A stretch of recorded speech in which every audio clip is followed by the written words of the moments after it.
Ikalimang kabanata. Mayroon na tayong magandang relasyon sa Diyos.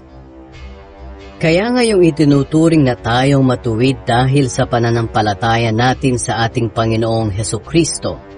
Mayroon na tayong magandang relasyon sa Diyos. Sa pamamagitan ni Jesus at dahil sa ating pananampalataya, tinatamasa natin ngayon ang biyaya ng Diyos at nagagalak tayo dahil sa ating pag-asa na makakabahagi tayo sa kadakilaan ng Diyos. At nagagalak din tayo kahit na dumaranas tayo ng mga paghihirap dahil natututo tayong magtiis. Alam natin na ang pagtitiis ay nagpapabuti sa ating pagkatao.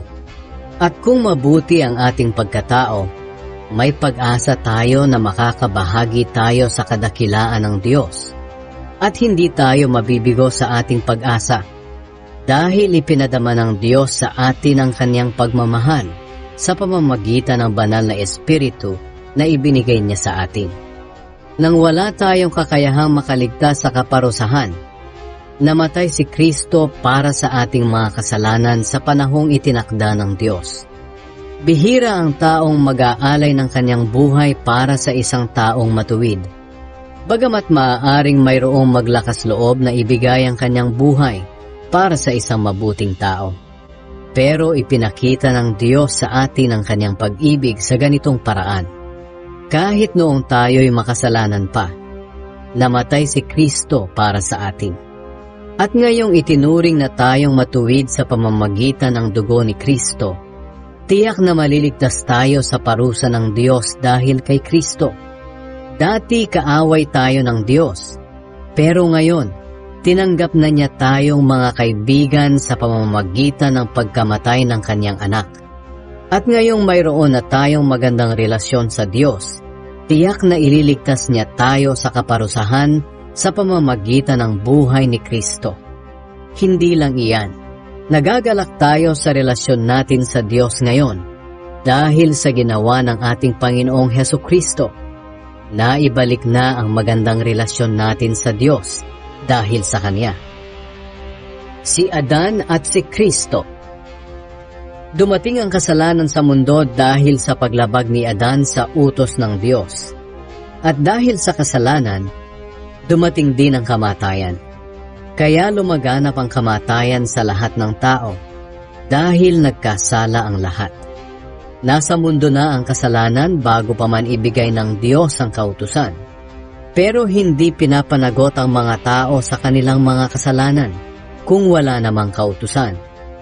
Ganoon pa man, naghari pa rin ang kamatayan mula kay Adan hanggang kay Moises. Kahit sa mga taong hindi naman nagkasala ng tulad ni Adan na lumabag sa utos ng Diyos. Si Adan ay larawan ng Kristo na nooy inaasahang darating. Pero magkaiba ang dalawang ito. Dahil ang kaloob ng Diyos ay hindi katulad sa kasalanan ni Adan. Totoo ngang nagdala ng kamatayan sa maraming tao ang kasalanan ni Adan. Pero mas nakakahigit ang biyaya at kaloob ng Diyos na dumating sa maraming tao sa pamamagitan ng isang tao na walang iba, kundi si Hesukristo. Ibang-iba ang idinulot ng kaloob ng Diyos sa idinulot ng kasalanan ni Adan. Ang kasalanan ni Adan ay nagdulot ng kaparusahan, pero ang kaloob na ibinigay ng Diyos sa kabila ng maraming kasalanan ay nagdulot ng kapatawaran. Dahil sa kasalanan ng isang tao, naghari ang kamatayan.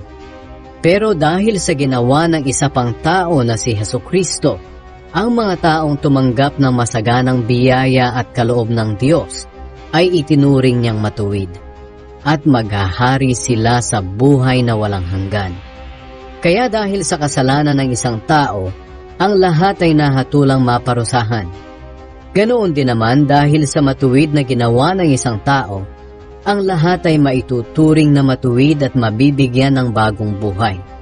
Kung sa pagsuway ng isang tao marami ang naging makasalanan, ganoon din naman dahil sa pagsunod ng isang tao, marami ang itinuring ng Diyos na matuwid.